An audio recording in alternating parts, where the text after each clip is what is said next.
Hi everyone, my name is Celine, and today we're going to be going over the best management practices for Streambank protection. We'll talk a little bit about the goals and the benefits of this practice, how it works, the different variations, and some different types of problems and barriers one can encounter when trying to set this up. So there are four main goals to Streambank protection. Your first priority is going to be to collect the data needed to determine what system you're going to use and what will work best for you. So this includes hydrological data, so figuring out the distribution and movement of the water, as well as the physical and chemical makeup of the soil and the water, which this data can be further used to determine the rate of erosion to hopefully reduce further bank erosion, which will then increase the stability of the terrain surrounding the stream and decrease long-term sediment loading. Hopefully by the time this whole project is finished, you'll be able to see results and eventually educate your friends and neighbors who also live near streams to protect the local watersheds. So there are so many benefits to stream bank protection, but here are some of the ones that I think are the most important. First of all, you're going to improve soil and water quality, not just locally, but hopefully regionally as well. And this will then improve the surrounding habitats. And then if the system is maintained once it's added, the stream bank protection can also ultimately reduce costs long-term because you're reducing adjacent bank stress as well as further erosion. So how does this all work? Well, typically unhealthy streams that need help will have a shallow root system with no floodplain access.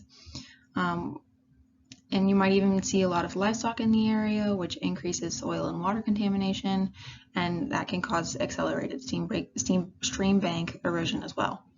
To fix this, more vegetation might be added to stabilize the soil. Rocks might also be added to slow the water down.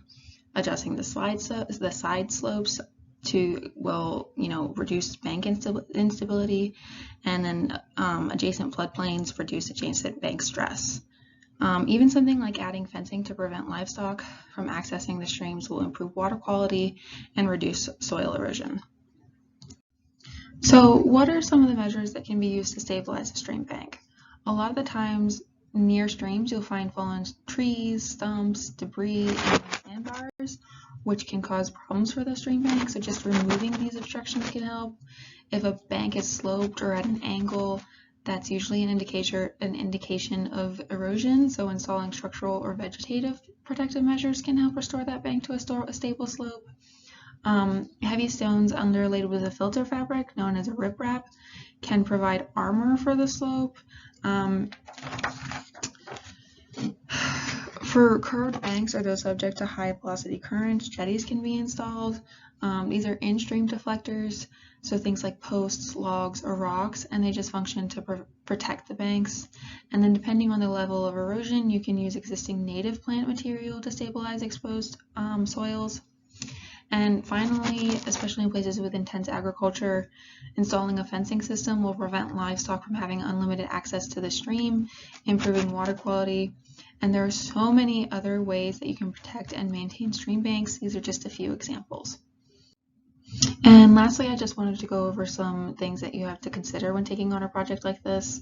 Obviously, one of the biggest things is costs. Many people don't have the type of money that these types of projects require, but there are a lot of government and locally funded grants which can help out with this. This then brings us to our next problem, which is the severity of the erosion. Obviously, this will be site specific, so every stream bank is going to be different, but in general, the more severe the erosion, the more likely you'll need more intense protective measures, which in turn requires more money. You also have to consider things like site access for construction and what's already there in terms of like sewer lines, wells, septic tanks, and how this will affect construction activities. Even still, some of these measures might only be effective or able to take place during a certain time of the year. So these are just some of the things you have to consider, and